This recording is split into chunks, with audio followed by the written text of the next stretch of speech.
Agenda Pakistan کے ساتھ ناظرین عامر ضیاء حاضر ہے۔ متحدہ قومی موومنٹ یا ماضی کی مہاجر قومی موومنٹ کے اوپر اس طرح کے الزامات کے ان کا تعلق جو ہے، ان کی اعلیٰ قیادت کا رابطہ جو ہے وہ دشمن ملک کی انٹیلیجنس ایجنسی یعنی کہ رو کے ساتھ تھا، یہ کوئی نئے الزامات نہیں ہیں، یہ بہت پرانے الزامات ہیں۔ مجھے یاد ہے کہ 1900 اوائل کی اگر بات کریں، 1990 کی دہائی کے اوائل کی، تو اس زمانے میں قومی سطح پر بڑے زور و شور سے یہ جو الزامات تھے سامنے آئے۔ تو اگر ہم اس تناظر میں دیکھیں تو محمد انور صاحب نے جو بھی انکشافات کیے بڑے زور و شور سے کہ جی رو سے ان کے رابطے تھے اور رو کے ذریعے جو ہے مطلب ان کے الطاف حسین صاحب کے رابطے رہا کرتے تھے، کوئی نئی بات نہیں ہے۔ 1992 کا جب فوجی آپریشن کیا گیا کراچی میں، اس وقت بھی جو تھے اسی قسم کے الزامات تھے، جنا پور کے نقشے دکھائے گئے۔ اور یہ ہم صرف شروع کے دنوں کی اگر بات کریں کہ 90 سے پہلے 80 کی دہائی کی، تو مجھے ذرائع بتاتے ہیں کہ اس زمانے میں چند بزرگ ہوا کرتے تھے، اردو بولنے والے دانشور ہوا کرتے تھے، جنہوں نے الطاف حسین صاحب کا ہاتھ تھاما اور ان کو سیاست میں آگے بڑھایا۔ انہی میں ایک بہت محترم نام، بہت بڑا نام جو تھا وہ رئیس امروہی صاحب کا تھا، معروف شاعر، دانشور، کالمسٹ۔ تو ان کے ایک زمانے میں جو بھارت کی کونسل جنرل جو کونسلیٹ ہوا کرتی تھی وہ کراچی میں بھی کام کرتی تھی، تو ان کے اچھے خاصے مراسم کیونکہ ادبی شخصیت تھے تو ان کی وہاں پر کافی جو تھی سنی جایا کرتی تھی۔ کہا یہ جاتا ہے کہ جی اگر سگریٹ کے پیکٹ پر بھی وہ یہ لکھ دیتے کہ جی فلاں شخص کو ویزا دو تو اس کو ویزا مل جاتا۔ تو الطاف حسین صاحب جو تھے وہ رئیس امروہی صاحب کے پاس پہنچے اور ان سے کہا کہ جی ان کا رابطہ جو ہے وہ بھارتی کونسلیٹ میں کسی سے کرا دے، اور ان کا مقصد یہ تھا کہ رو کے ذریعے ان کا رابطہ ہو جائے، رو سے رابطہ ہو جائے۔ سنی وہ کہتے ہیں نا کہ جب فرمائش کی تو بزرگ آدمی تھے رئیس امروہی صاحب، انہوں نے ایک کان سے سنی دوسرے سے نکال دی۔ یہی فرمائش کچھ عرصے کے بعد دوبارہ الطاف حسین صاحب نے کی، پھر تیسری مرتبہ کی۔ جب تیسری مرتبہ کی تو ایک اور مہاجر بزرگ ہوا کرتے تھے اختر رضوی، ایک زمانے میں بائیں بازو کی سیاست میں بڑا نام تھا ان کا بھی، تو ان سے رئیس امروہی صاحب نے شکایت کی کہ جی لڑکا جو ہے بگڑ رہا ہے اور اس کو سمجھاؤ کہ یہ ایسی باتیں نہ کرے، سیاست ضرور کرے لیکن یہ بھارت سے رابطوں کی بات کرتے یہ نہیں ہونی چاہیے۔ اس کے کچھ عرصے بعد ہم دیکھتے ہیں کہ ستمبر 1988 میں جو ہے رئیس امروہی صاحب کو قتل کر دیا جاتا ہے، اور جو ان کے چھوٹے بھائی ہیں جان ایلیا صاحب، انہوں نے اپنی کتاب میں لکھا کہ جی جو قاتل تھا رئیس امروہی کا بڑا مرتبہ شناس تھا، اس نے چن کر بھائی کے دماغ پر گولی ماری، اور بھائی جو تھے وہ سوائے دماغ کے اور کیا تھے، تو اس حالات میں ان کو جو ہے شہید کیا جاتا ہے۔ اس کے بعد پھر ہم دیکھتے ہیں کہ 1992 کا آپریشن بڑے زور و شور سے ہوتا ہے، آفاق احمد صاحب سامنے آتے ہیں، عامر خان سامنے آتے ہیں، اور اسی قسم کے جو ہیں الزامات لگائے جاتے ہیں، جنا پور کے نقشے نکلتے ہیں آپریشن کے نتیجے کے اندر مختلف علاقوں میں۔ اور عظیم طارق کا بھی میں یاد ہے کہ کس طرح سے انہوں نے پریس کانفرنس کی تھی۔ لیکن اس کا مقصد یہ نہیں ہوتا کہ اگر کسی پہ اس طرح کے الزامات لگیں تو کیا اس کا مقصد یہ کہ پوری پارٹی کے ہر فرد جو ہے اس کا ذمہ دار ہے، یا پارٹی کا کوئی سیل ہے یا اس کا کوئی گروہ ہے، کچھ 4-6 لیڈر ہیں، 10-12 لوگ ہیں، وہ اس کے ذمہ دار ہیں؟ سوالیہ نشان ہیں۔ اور اسی قسم کے الزامات اگر میں یاد کروں تو ایک راج انور صاحب ہوا کرتے تھے پاکستان پیپلز پارٹی کے جیالے، انہوں نے اپنی کتاب لکھی تھی دا ٹیررسٹ پرنس، تو اس میں انہوں نے الذوالفقار کے حوالے سے بتایا تھا کہ مرزا بھٹو صاحب جو ہیں وہ کس طرح سے غلام مصطفیٰ کھر کے ساتھ جو تھے وہ دلی تشریف لے کر گئے اس لیے کہ بھارت سے مدد لے سکیں، اور ظاہر ہے کہ کچھ ان کے تعلقات جو تھے الذوالفقار کے رہے بھی۔ پھر اسی طرح ایک اور کتاب جو میں نے بھی حال ہی میں پڑھی جمعہ خان صوفی صاحب کی، یہ نیشنل عوامی پارٹی جس کے اوپر پابندی لگا دی گئی، اس کے رہنما انہوں نے کتاب لکھی فریب ناتمام۔ اس میں انہوں نے اپنے ایگزائل کے دنوں کا، افغانستان کے دنوں کا ذکر کیا، اور اس میں انہوں نے بتایا بڑی تفصیل کے ساتھ کہ کس طرح سے جناب وہاں پر بڑے بڑے جو نام تھے نیب کے، اس میں اجمل خٹک صاحب ہیں، ان کے بہت سارے شاگرد اور پیروکار، وہ کس طرح سے دیگر ممالک کی ایجنسیز کے ساتھ مل کر کام کیا کرتے تھے۔ تو اس طرح کے الزامات لگتے رہتے ہیں، لیکن اب سوال یہ پیدا ہوتا ہے کہ اس وقت ان حالات میں جس طرح سے یہ الزامات ایک مرتبہ پھر ایم کیو ایم کے حوالے سے سامنے آئے ہیں، ان کے بانی الطاف حسین کے حوالے سے، اس کا یہ ٹائمنگ ہے کیوں ہے، کس وجہ سے اس طرح کے انکشافات کیے گئے؟ اور کیا اس زمانے میں ایم کیو ایم میں جو سمجھدار لوگ تھے، محب وطن لوگ تھے، انہوں نے الطاف صاحب کو سمجھانے کی کوشش نہیں کی؟ انہیں شبہ نہیں ہوا کہ مشن کیا ہے، مشن پارٹی نے کیا ڈکلیئر کیا ہے اور کس طرف لے کے جا رہے ہیں، اور ان کا کویسچن کیوں نہیں کیا اس چیز کے اوپر؟ آج ہم اسی پر بات کریں گے۔ ہمارے ساتھ موجود ہیں متحدہ قومی موومنٹ کے ایک بہت بڑا نام ماضی کی سیاست کا، اور آج بھی ویسے سیاست میں اتنے ہی فعال ہیں، جناب فاروق ستار صاحب، کراچی کے سابق میئر رہ چکے ہیں، وزیر رہ چکے ہیں، اور اس کے علاوہ متحدہ قومی موومنٹ کے کنوینر بھی رہ چکے ہیں۔ بہت شکریہ فاروق ستار صاحب اپنا قیمتی وقت دینے کا۔ میرا پہلا سوال یہ کہ محمد انور صاحب نے جو الزامات لگائے وہ کوئی اس میں نئی بات تو نہیں ہے، آپ لوگ کیا بالکل ہی بے خبر تھے؟ آپ لوگوں کو کبھی شبہ نہیں ہوا کہ الطاف حسین صاحب کا اصل ایجنڈا کیا ہے؟ جی عامر ضیاء، اگر شبہ کبھی ہوا یا یہ گمان ہوا اور سنی سنائی بات کبھی کسی نے کر دی کبھی کسی نے کر دی.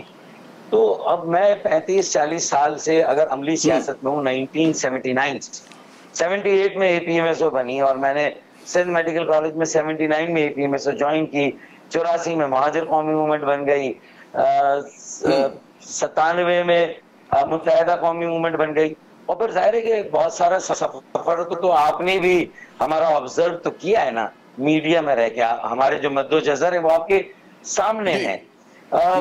الزامات لگتے رہے, پروپیگنڈا بھی ہوتا رہا, میڈیا ٹرائل بھی ہوتا رہا, اور جھوٹے سچے مقدمات بھی بنتے رہے, الزامات بھی جھوٹے سچے لگتے رہے. اچھا, لیکن میں اپنی جو تربیت ہے میری سیاسی, اور جو ایک انسانیت کا احترام اور اپنے ساتھیوں کے ساتھ مل کے کام کرنا اور ایک اچھے سیاسی عمل کو بچانا, ایک مڈل کلاس, ایک پڑھا لکھا, سلجھا ہوا, اللہ کا ڈر, لوگوں کا درد رکھنے والا, اور جہاں لوگوں نے اپنی زندگیاں بھی نچھاور کر دی. ایسا ہی نہیں ہے کہ ایم کیو ایم کے بڑے رہنماؤں سے لے کر مختلف علاقے کے عہدیداروں تک کسی کے بھی قتل کا الزام لگا ہو. صرف یہاں تک بات نہیں تھی, ہمارے بھی سینکڑوں ہزاروں لوگ شہید ہوئے, قتل ہوئے, جن میں ایم کیو ایم کے اندر کے کسی انتشار یا خلفشار کو اس کا سبب نہیں بتایا گیا, بلکہ کہیں باہر کسی نے ایم کیو ایم والوں کو بھی شہید کیا, مارا. تو یہ اتنی گنجلک اور پیچیدہ صورتحال رہی, اتنی سادہ نہیں ہے. میڈیا میں بیشتر پروگرام تو یہی ہوئے کہ بھائی جو ایم کیو ایم کے لوگ جو ایم کیو ایم پر الزامات آتے رہے, جو ہائی پروفائل مرڈر تھے. دیکھیں ایم کیو ایم کے 28 لاپتہ ساتھی جو 92 سے آج تک ہی ملے, جن کی تکرار چودھری شجاعت نے بھی ان کے بارے میں وہاں کوئی بات کہی تھی جب وہ وزیر داخلہ تھے وفاقی. تو اس لیے میں بھی ایک ذمہ دار سیاسی ہوں. میں جب تک کوئی ٹھوس بات سامنے نہ آئے, سنی سنائی پہ, شک اور شبے پہ, میں ایک اچھے سیاسی عمل جس میں نظم و ضبط ہو, جس میں تنظیم ہو, جس میں مڈل کلاس کی نمائندگی قومی اور صوبہ اسمبلی میں آ رہی ہو. اچھا, تو اب اس میں جی تو ظاہر ہے کہ لیکن میں نے کہاں سے اپنی ذمہ داری کو ادا کرنا شروع کیا. مجھے خطا کلامی کرنے دیں, خطا کلامی میں کروں گا. مجھے یہ بتائیے, آپ درست کہہ رہے ہیں کہ جی جب تک کوئی شبہ نہ ہو, لیکن آپ جیسے ایک جہاندیدہ جس نے کتنے 4 اشرے جو ہیں, 4 دہائیاں جو ہیں اس میں سیاست کی نظر کر دیں اور ہر سطح پر آپ نے کام کیا. ایم کیو ایم کا مطلب ہے جو ایک سافٹ فیس تھا وہ آپ رہے ہیں, آپ کو سامنے لایا جاتا تھا. تو اس میں یہ نہیں ہو سکتا, ممکن نہیں ہے, ہماری سمجھ میں مطلب ہے یہ بات نہیں آتی کہ اس کا علم نہ ہو. بے شک کہ آپ لوگوں کا ہو سکتا ہے کہ تعلق نہ ہو, لیکن سنتے ہوں گے, آبزرو کرتے ہوں گے. ظاہر ہے کہ وہاں پر تربیتی نشستیں ہوتی تھیں ایم کیو ایم کی, گھنٹوں الطاف حسین صاحب میٹنگز کرنے کے شوقین تھے.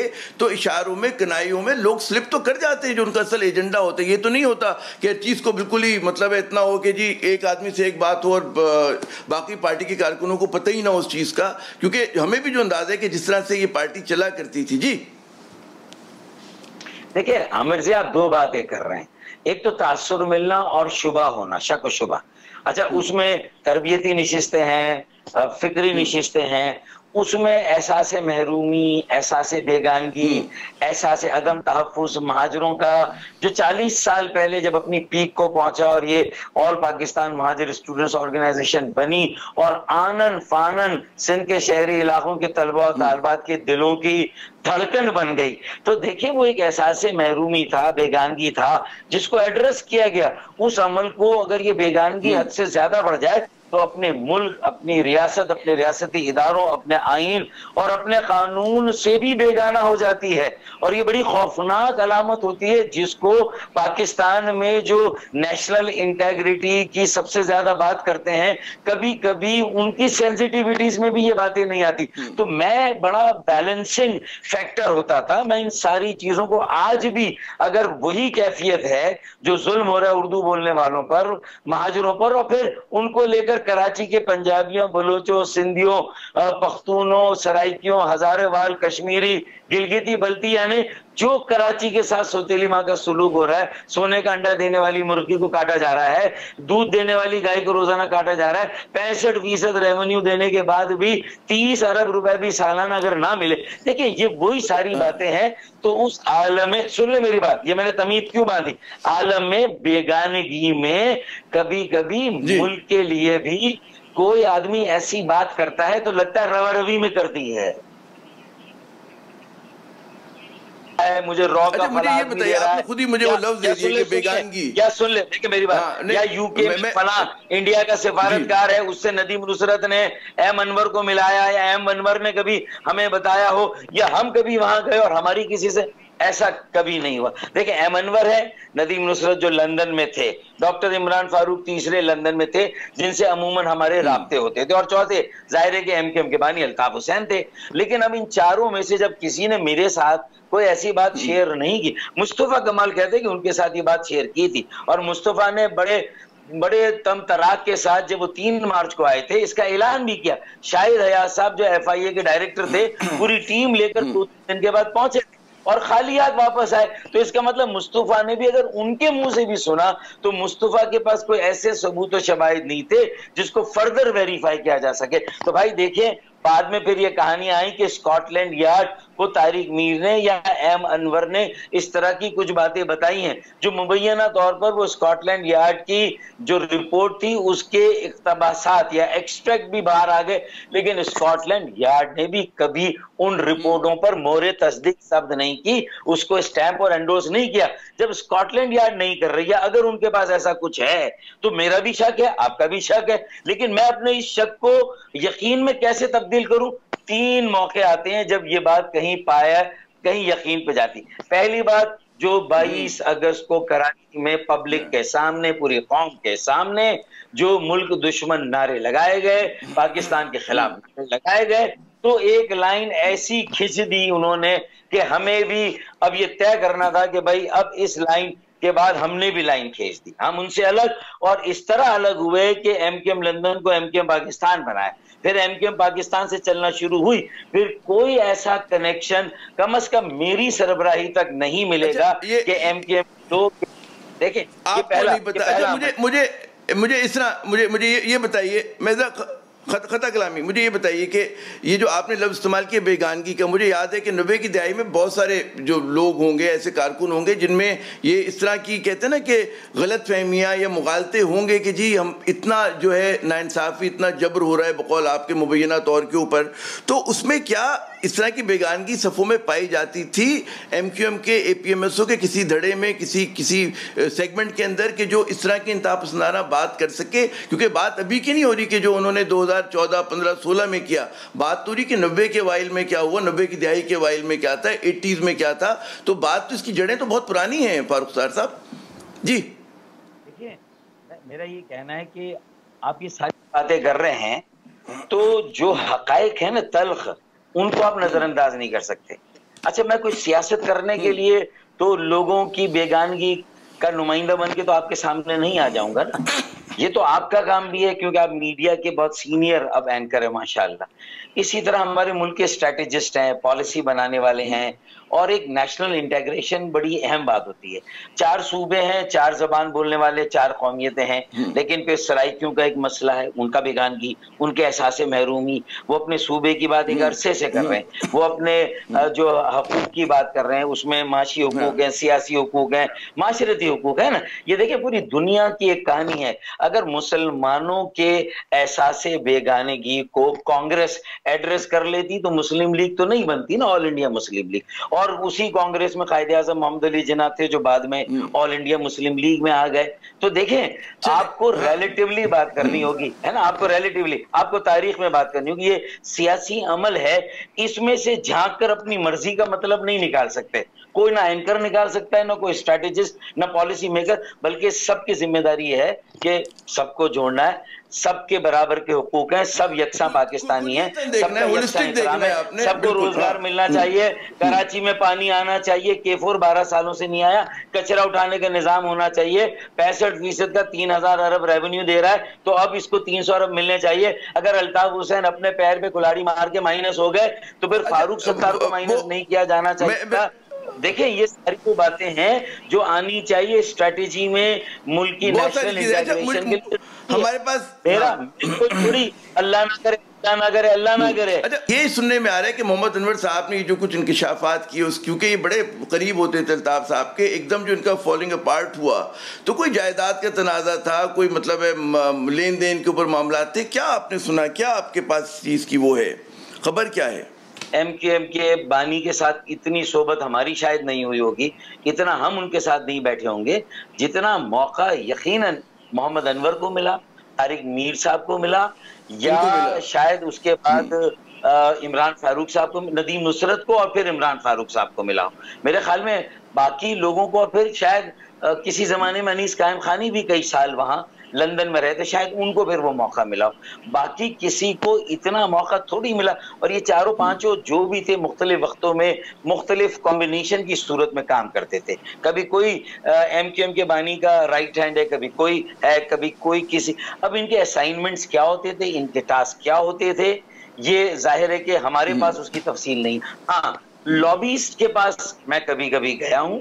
جب لابیسٹ کے پاس جاتے تھے, ایم کیو ایم کی امیج بلڈنگ کے لیے ہم نے ایک لابیسٹ کو ہائر کیا, یا جب ڈیفیمیشن کے کیسز ہم کیے, کسی میڈیا کے خلاف, کسی بی بی سی کے خلاف سوچ رہے تھے, اوون بینٹ جون نے جب سٹوری دی تھی. ٹھیک ہے, مجھے آپ نے اس کا جواب نہیں دیا کہ اختلافات کی وجہ کیا جائیداد ٹائپ کی چیز تھی, کیا وجہ تھی؟ یہ جو بالکل آپ نے پس منظر بڑا اچھی طرح سے بتایا, تو جو انور صاحب ایک دم ناراض ہوئے, بپھر گئے, اس کی وجہ یہ تھی. دیکھیں اب اس میں میرا گیس ہو سکتا, اور میں نہیں چاہتا کہ اتنی سینسیٹیو سچویشن میں میں یہ گیسز ماروں, یعنی میں تکے لگاؤں. دیکھیں ایک تو گیس یہ کہ جب پاکستان ہی ایم کیو ایم کا شرازہ بکھر گیا, یہ میرا گیس ہے. دیکھیں, اور اسے کوئی وہ نہ سمجھے, کوئی مستند بات نہ سمجھے. جب شرازہ یہاں بکھر گیا تو مجھے لگا کہ اب ایم انور کا لندن سیکریٹریٹ میں بھی شاید کام نہیں رہا, اور اب ان کو ضرورت نہیں تھی ایم کیو ایم کے ساتھ کھڑے ہونے کی.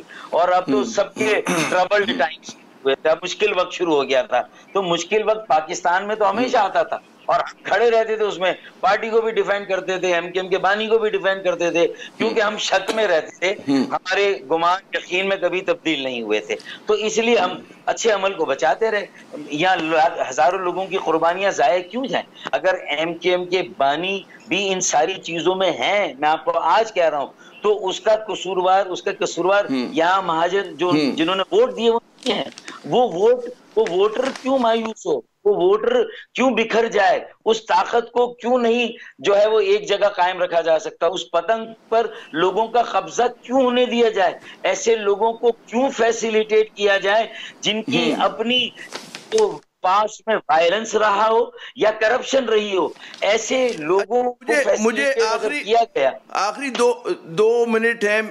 ہاں میرے پاس دو سوال ہیں, 2 منٹ میں مجھے اگر مختصر جواب دے سکیں. میں یہ دیکھ رہا ہوں کہ جب سے یہ تنازع دوبارہ کھڑا ہوا ہے اس وقت سے آپ مسلسل ٹی وی میں آ کر موقف بھی بیان کر رہے ہیں, بڑی مضبوطی سے بیان کر رہے ہیں. ہم دیکھتے ہیں مصطفیٰ کمال صاحب بھی بات کر رہے ہیں, لیکن ایم کیو ایم پاکستان کی قیادت کیوں خاموش ہے؟ مجھے کوئکلی اس کا جواب دے سکے پہلے تو.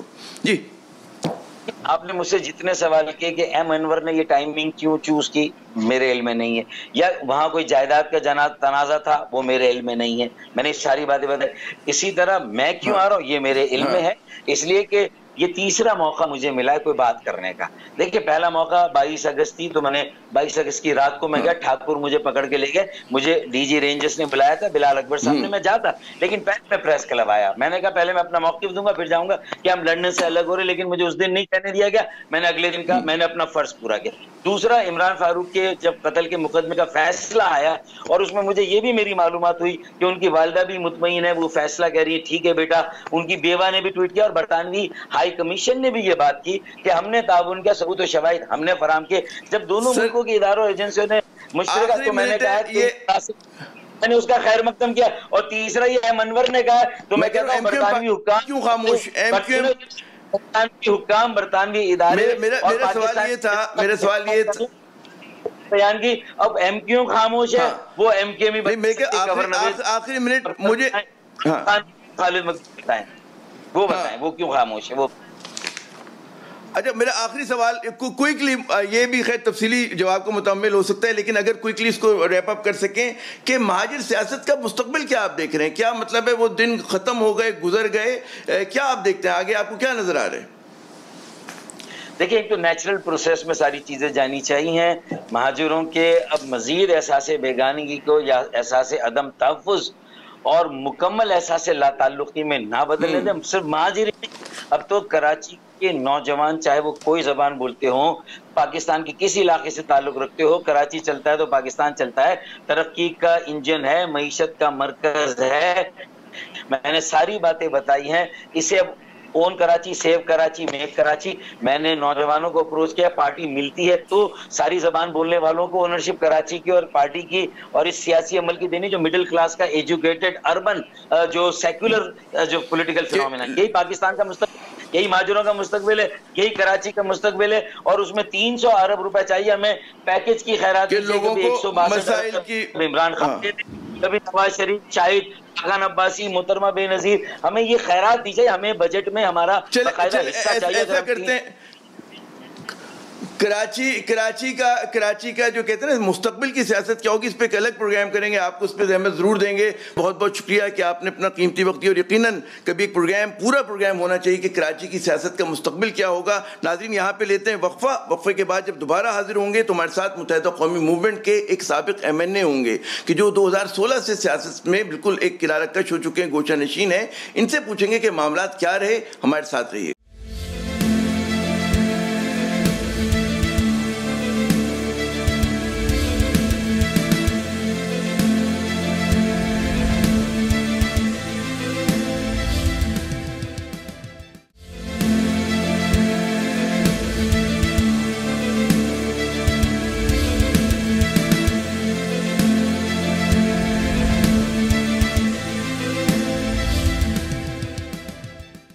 پروگرام میں ناظرین ایک مرتبہ پھر خوش آمدید. اور اس سیگمنٹ میں ہمارے مہمان ہیں محترم کنور خالد یونس صاحب. جب متحدہ قومی موومنٹ یا مہاجر قومی موومنٹ کے اچھے دن ہوا کرتے تھے، عروج کے دن ہوا کرتے تھے، جو ان کے اہم ترین MNAs تھے ان میں ان کا شمار ہوا کرتا تھا. اور جب برے دن آئے تب بھی یہ ان کے ساتھ شامل رہے. 2016 تک جو ہیں یہ سیاست میں فعال رہے، اس کے بعد کنارہ کش ہو گئے. بہت شکریہ کنور خالد یونس صاحب، آپ اپنا قیمتی وقت دے رہے ہیں. سوال کہ محمد انور صاحب جنہوں نے بھی انکشافات کیے کہ جی جو ہے بھارت جو ہے مدد کیا کرتا تھا MQM کی، ایک تو یہ بتائیے کہ ان کا جو پس منظر ہے وہ پس منظر کیا ہے بطور شخص؟ دوسرا یہ کہ یہ ایک دم ان کا ضمیر کیسے جاگا، یہ وقت انہوں نے کیوں چنا اس قسم کے انکشافات کرنے کے لیے؟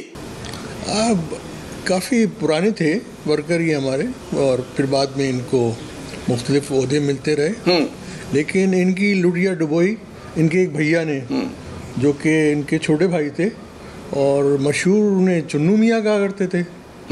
اور اصل میں انہوں نے چائنا کٹنگ کو انٹروڈیوس کرایا کراچی میں. اور جب وہ آتے تھے تو بڑے توم و تراق سے آیا کرتے تھے، اور یہاں کے بڑے بڑے لینڈ گریبر اور جو بلڈرز وغیرہ تھے ان سے اس کے بہت اچھے تعلقات تھے. اور اس میں پھر انور بھائی کا انفلوئنس بھی استعمال ہوتا تھا، انور خان کا.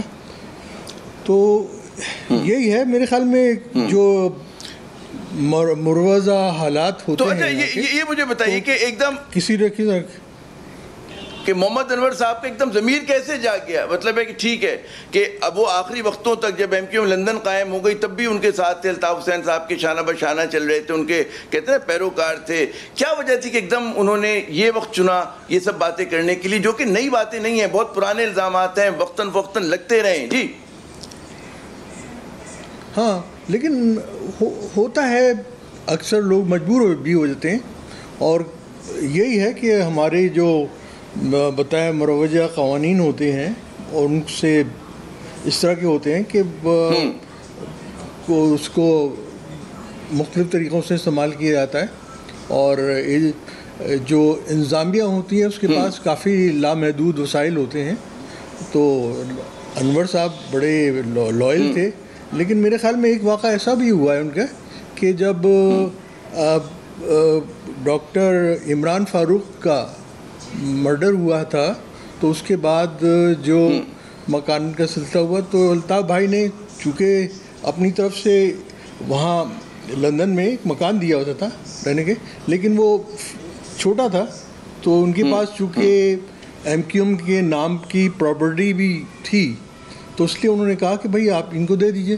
تو اس پہ بدک گئے وہ, اور میرے خیال میں یہی وجہ تھی شاید کہ جس کی وجہ سے بھی, اور ایک دو وجوہات جو کہ انہوں نے اپنے ان کے جو بھیا تھے, میرے خیال میں اگر ان کو کچھ انتظامیہ کے کچھ ایسے کارندے اگر واپس کراچی بلا لیتے, جو کہ دبئی سے یہاں بلانا بہت آسان تھے, تو میرے خیال میں ان کو پھر مختلف پتڑے بھی جسے کہتے ہیں کھلتے, اور ان کے بھی کافی ایسی تھیں چیزیں جو منظر عام پہ آتی. تو انہوں نے کہا کہ اس سے پہلے کہ وہ منظر عام پہ آئے, میں چلو خود میں بیان دے دیتا ہوں. جی, تو جھگڑا بنیادی طور پہ آپ کے بقول کہ وہاں پہ جو جائیداد ہے متحدہ قومی موومنٹ کے بانی کی, اس کے اوپر سارا مطلب ہے وہ ہے کہ جی کون کس کے پاس کون سا مکان آئے گا, کون سی جگہ کس کے پاس آئے گی, یہ بہت بڑی وجہ ہے. نہیں, یہ مختلف لوگوں کے ناموں پہ تھی, یہ مختلف ناموں پہ ہر پارٹی کرتی ہے. اب یہ پیپل پارٹی ہو یا مسلم لیگ ہو یا ایک عام طور پہ نہیں رکھی جاتی بلکہ مختلف رکھے جاتے, لیکن ایمانداری دیکھی جاتی ہے. اگر آپ ایماندار ہیں تو آپ واپس کر دیں, اور یہی ایک وجہ ہے کہ جب کہ وہ کروڑوں کی پراپرٹی ہوتی ہے, خاص طور پہ لندن میں. لیکن پارٹی کی ظاہر ہے کہ املاک ہیں, تو پارٹی کے بقول آپ کے واپس کرنی چاہیے. یہ بتائیے کہ جو الزامات بہت ہی سنجیدہ قسم کے الزامات ہیں, مجھے یاد ہے کہ جب 1992 کا آپریشن ہوا تھا اس زمانے میں بھی لگے تھے, متواتر وقتاً فوقتاً لگتے رہے. آپ کا تعلق ایم کیو ایم سے اچھے دنوں میں بھی رہا, برے دنوں میں بھی رہا. آپ لوگوں کو اندازہ نہیں تھا کہ آپ لوگوں کے پس پشت پس پردہ کیا ہو رہا ہے؟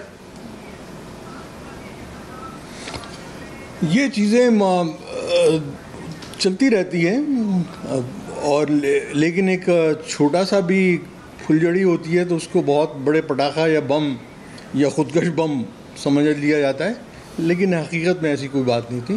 جہاں تک میں رہا تو ہم نے کوئی تو چیز نہیں دیکھی. تو یہ تو چلتی رہتی ہیں, جو پارٹی آزاد میں ہوتی ہے تو ہر طرح کے الزامات لگتے ہیں. نہیں, میرا سوال یہ کہ آپ نے کہا جی پھلجڑی, اب پھلجڑی تو نہیں تھا. کراچی میں جس طرح سے کہتے ہیں نا تشدد کے واقعات ہوا کرتے تھے, قتل و غارت گری ہوا کرتی تھی, کھجی گراؤنڈ ہمیں یاد ہے کہ ایک اشارے پہ پورا شہر بند ہو جاتا تھا, بتہ خوری بہت تھی. تو یہ کوئی پھلجڑی تو نہیں تھی, پرتشدد واقعات تو حقیقت ہیں, آپ نے بھی دیکھے, ہم نے بھی دیکھے, اور ہمیں پتہ ہے کہ مورخ کون تھا, اس کو چلانے والا کون تھا. جناب ہاں یہ کہہ سکتے ہیں, لیکن کیا آپ پیپلز پارٹی کو نہیں کہہ سکتے؟ انہوں نے اس نے کیا لیاری کے اندر کیا حشر کیا تھا, اور وہ ایک بیچاری جو کباڑیا مارکیٹ جو تھی جس کو اس میں مرڈر نہیں کرائے, اور ہر حتیٰ تک کہ لوگوں کو بھی نہیں چھوڑا. آفس گوئرز جو جاتے تھے, یہ بات سنی جی, بہت اہم ہے.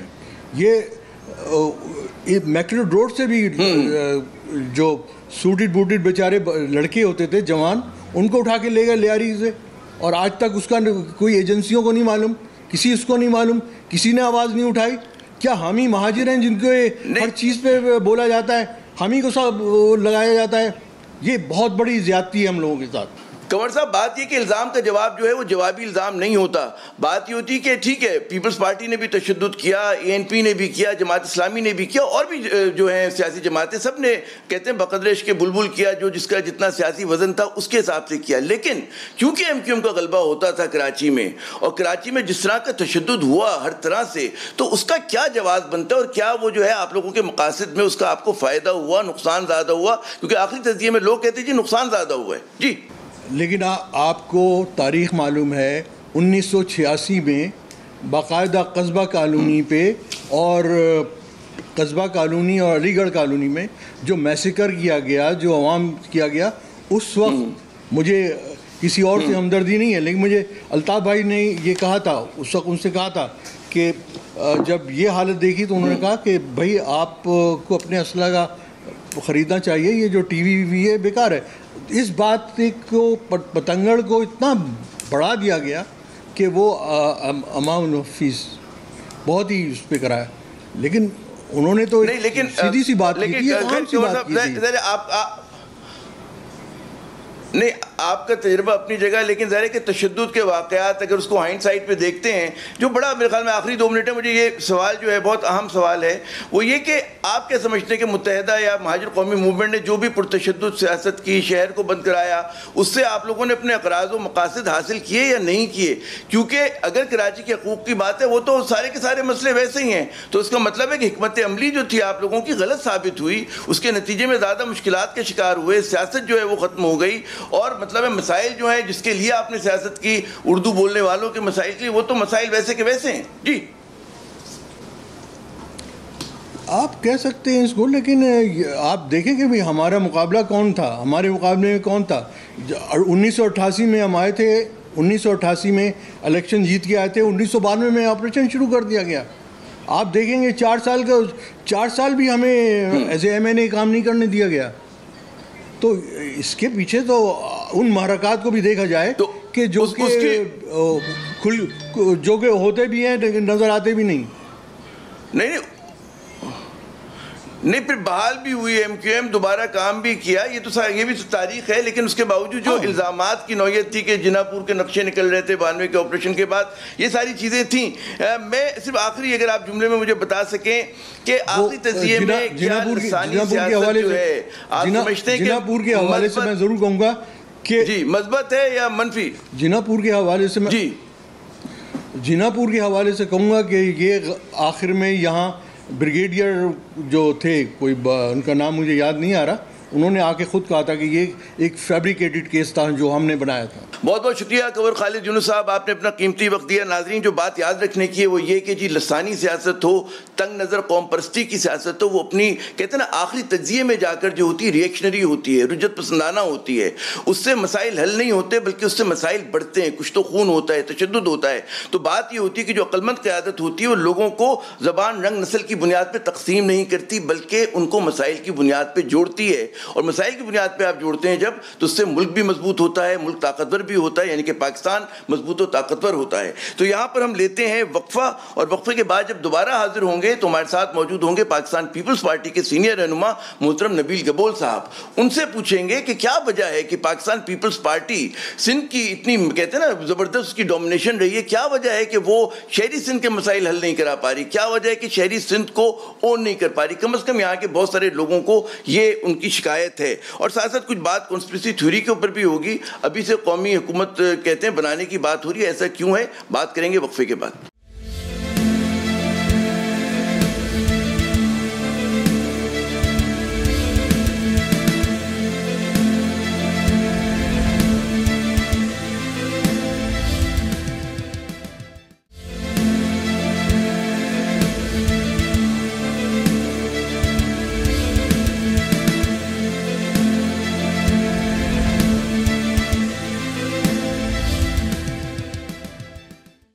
ناظرین, ایک مرتبہ پھر خوش آمدید, اور اس سیگمنٹ میں ہمارے خصوصی مہمان محترم نبیل گبول صاحب پاکستان پیپلز پارٹی کے سینئر رہنما ہیں. اور جیسے کہ میں نے وقفے پہ جانے سے پہلے عرض کیا تھا, ان سے کچھ بات ہوگی, شہری سندھ کے مسائل کے حوالے سے بھی بات ہوگی, کچھ جو کانسپریسی تھیوریز چل رہی ہیں اس پر بھی بات کریں گے. بہت شکریہ نبیل صاحب اپنا قیمتی وقت دینے کا. سب سے پہلے تو یہ بتائیے کہ ایک تاثر بہت زیادہ ہے پاکستان پیپلز پارٹی کے حوالے سے کہ وہ شہری سندھ خصوصاً کراچی حیدرآباد کے مسائل کو جو ہے وہ حل کرنے میں ضرورت نہیں محسوس کرتی, سنجیدگی کا مظاہرہ نہیں کرتی. کیا وجہ ہے, یہ جو تاثر اتنا گہرا کیوں ہے؟ آپ کا تو خود تعلق کراچی سے, سب سے جو مشکل کانسٹیٹوئنسی ہے اس سے آپ نے اس کی نمائندگی کی ہے, کیوں یہ اتنا تاثر گہرا ہو گیا آپ کی پارٹی کے حوالے سے کہ چھوٹے چھوٹے مسائل جو ہیں وہ 70 برس سے شہر کے حل نہیں ہو پا رہے؟ جی دیکھیں عامر بھائی, بات یہ ہے کہ ایک تو کراچی کا جو مینڈیٹ تھا وہ 2018 کے الیکشن میں ایک فرضی پارٹی کو مینڈیٹ سونپا دیا گیا, اور جن کو مقصد خود پتا تھا کہ وہ مطلب کبھی وہ سوچ بھی نہیں سکتے تھے کہ وہ MNA MPA بنیں گے, ایسے جماعت PTI کے لوگوں کو MP MNA بنایا گیا.